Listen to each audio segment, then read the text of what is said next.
është inekzistente, sepse kjo është problemi që unë e kam thënë. Unë reklamua që SPAK-u është drejtësia amerikane. Ndërkohë, unë e kam thënë dhe po e rithem, ne drejtësi nuk e bëjmë me të huaj, ne duhet ta bëjmë këtu. Ne duhet të ndërgjegjësojmë njerëzit që mos kryejnë krime, ne duhet të organizojmë policinë e shtetit parandaloj krime, gjë që ne s'kemi parandalim krimi, po bëjmë 13 vjet. Përveç Trifon Murataj, kemi parë në rast tjetër kokaine të sekuestruar në Shqipëri? Flasim me kilogram. Edhe aq e pastër që kjo Shqipëria, sa që nuk ka loka asnjë kilogram narkotik në Durrës, që ka qenë epiqendër e sekuestrove të toneladave narkotik. Pra ne s'kemi parandalim. Ne s'kemi një hetim proaktiv në SPAK-u në 9 vjet. Përveç se atyre përgjimeve dhe dosjeve që kanë ardhur nga Bashkimi Evropian Sky, i kanë marrë, i kanë montuar si kanë dashur, kanë nxjerrë ato, kanë hequr ato që kanë dashur nga dosja dhe kemi montazhe të pastra nga prokuroria.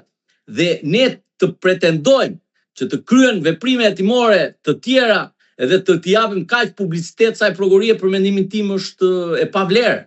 Për arsye sepse, siç e theksova, s'kemi hetime proaktive ne. Nuk kam parë një dosje në SPAK që të kryejmë hetime vet me veprime përgjime të saj, përveç rastit të zonjës Voda. E mbani mend besoj. Po. Para 7 vitesh mori një ark me peshk. Po.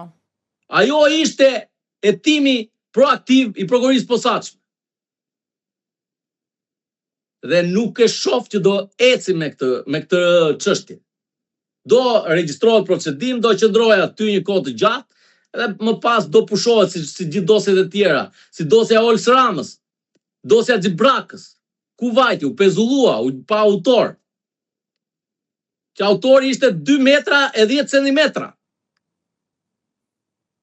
Kështu që e shoh jo efektive këtë prokurori. Po me call centeret, shumë është folur, goditje shumë të vogla, por duket se kupola e madhe nuk preket. Apo jemi në të njëjtën logjik sa shpjegove deri tani? Ne besoj e pat që media italiane në bashkëpunim me emision investigativ shqiptar i kanë ndjekur raste të shumta që i është dhënë material edhe prokurorisë së posaçme. Të mos harrojmë që gjatë investigimit janë njoftuar policia e shtetit e cila erdhi, konstatoi dhe iku.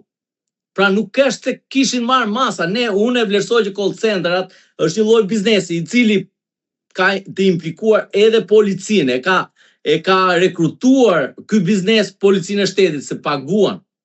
Ka njerëz që marrin rishfet për të ruajtur këto biznese, për të informuar në kohë reale këto biznese.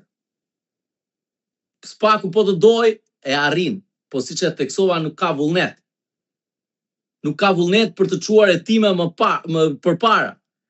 Po merren me ato dosje edhe kërkojnë staf. Për çfarë do stafi për të lexuar përgjimet Sky? Pse si shpërndajnë këto përgjime në prokuroritë e rrethave? Do kishte mbaruar kjo historia Sky me kohë. Nuk mund të rrim një jetë të tërë duke pritur çka ka një dosje Sky. Jashtë vitit 2020, jemi 2026. 6 vjet prokuroria e posaçme është marrë vetëm me këto përgjime. Si e ke parë së fundmi, u pyet edhe sot në kuvend kreu i BKH-s Joni Keta për një lloj, po themi, jo bashkëpunimi mes BKH-s, SPAK-ut dhe policisë së shtetit, referuar një operacionit fundit në Durrës,